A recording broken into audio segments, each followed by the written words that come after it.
निर्गमन अध्याय 10। निर्गमन अध्याय 10।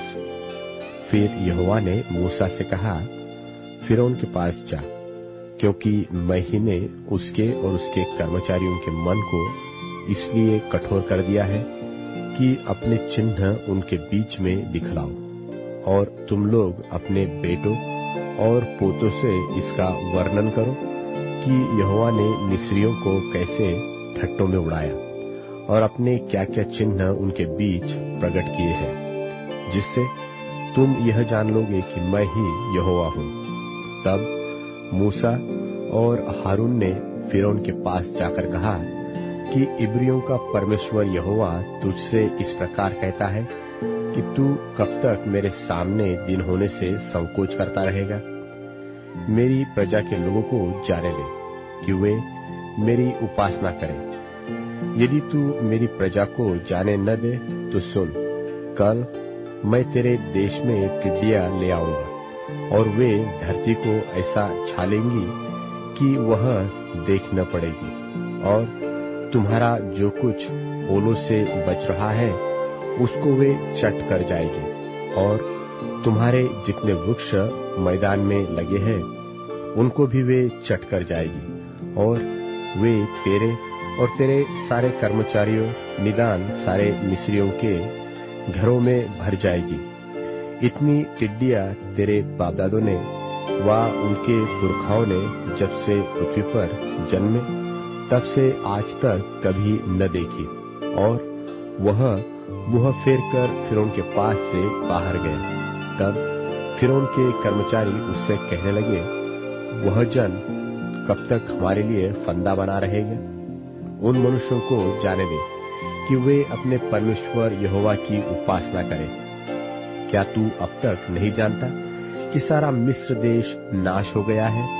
तब मूसा और हारून फिरौन के पास फिर बुलवाए गए, और उसने उनसे कहा, चले जाओ, अपने परमेश्वर यहोवा की उपासना करो। परंतु वे जो जाने वाले हैं कौन कौन है? मूसा ने कहा, हम तो बेटों बेटियों भेड़ बकरियों गाय बैलों समेत वरन बच्चों से बूढ़ों तक सब के सब जाएंगे, क्योंकि हमें यहोवा के लिए पर्व करना है। उसने इस प्रकार उनसे कहा, यहोवा तुम्हारे संग रहे, जबकि मैं तुम्हें बच्चों समेत जाने देता हूँ। देखो, तुम्हारे आगे को बुराई है। नहीं, ऐसा नहीं होने पाएगा। तुम पुरुष ही जाकर यहोवा की उपासना करो। तुम यही तो चाहते थे। और वे फिरौन के सन्मुख से निकाल दिए गए। तब यहोवा ने मूसा से कहा, मिस्र देश के ऊपर अपना हाथ बढ़ा कि टिड्डियां मिस्र देश पर चढ़ के भूमि का जितना अन्न आदि ओलों से बचा है सबको चट कर जाए। और मूसा ने अपनी लाठी को मिस्र देश के ऊपर बढ़ाया।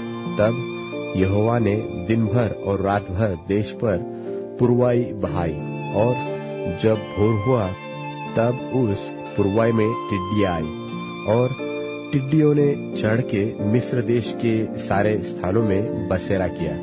उनका दल बहुत भारी था, वरन न तो उनसे पहले ऐसी टिड्डियां आई थी और न उनके पीछे ऐसी फिर आएगी। वे तो सारी धरती पर छा गई, यहाँ तक कि देश अंधेरा हो गया, और उसका सारा अन्न आदि और वृक्षों के सब फल निदान जो कुछ ओलों से बचा था सबको उन्होंने चट कर दिया।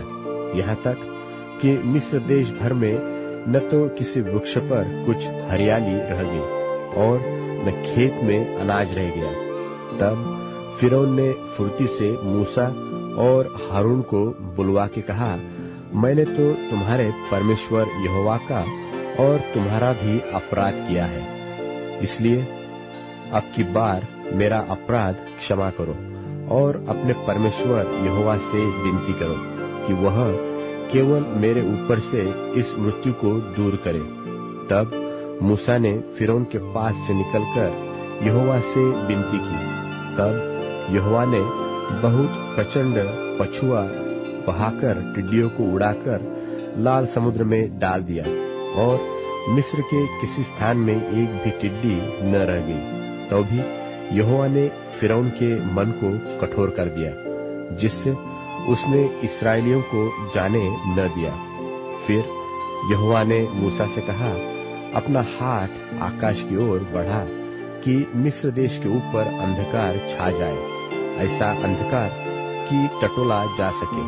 तब मूसा ने अपना हाथ आकाश की ओर बढ़ाया और सारे मिस्र देश में 3 दिन तक घोर अंधकार छाया। 3 दिन तक न तो किसी ने किसी को देखा और न कोई अपने स्थान से उठा, परंतु सारे इस्राएलियों के घरों में उजियाला रहा। तब फिरौन ने मूसा को बुलवाकर कहा, तुम लोग जाओ, यहोवा की उपासना करो, अपने बालकों को भी संग ले जाओ, केवल अपनी भेड़ बकरी और गाय बैलों को छोड़ जाओ। मूसा ने कहा, तुमको हमारे साथ मेलबलि और होमबलि के पशु भी देने पड़ेंगे, जिन्हें हम अपने परमेश्वर यहोवा के लिए चढ़ाए। इसलिए हमारे पशु भी हमारे संग जाएंगे, उनका एक खुर तक न रह जाएगा, क्योंकि उन्हीं में से हमको अपने परमेश्वर यहोवा की उपासना का सामान लेना होगा। और हम जब तक वहां न पहुंचे तब तक नहीं जानते कि क्या क्या लेकर यहोवा की उपासना करनी होगी। पर यहोवा ने फिरौन का मन हठीला कर दिया, जिससे उसने उन्हें फिर जाने न दिया। तब फिरौन ने उससे कहा, मेरे सामने से चला जा और सचेत रह, मुझे अपना मुख फिर न दिखाना, क्योंकि जिस दिन तू मुझे मुख दिखलाए उसी दिन तू मारा जाएगा। मूसा ने कहा कि तूने ठीक कहा है, मैं तेरे मुंह को फिर कभी न देखूंगा।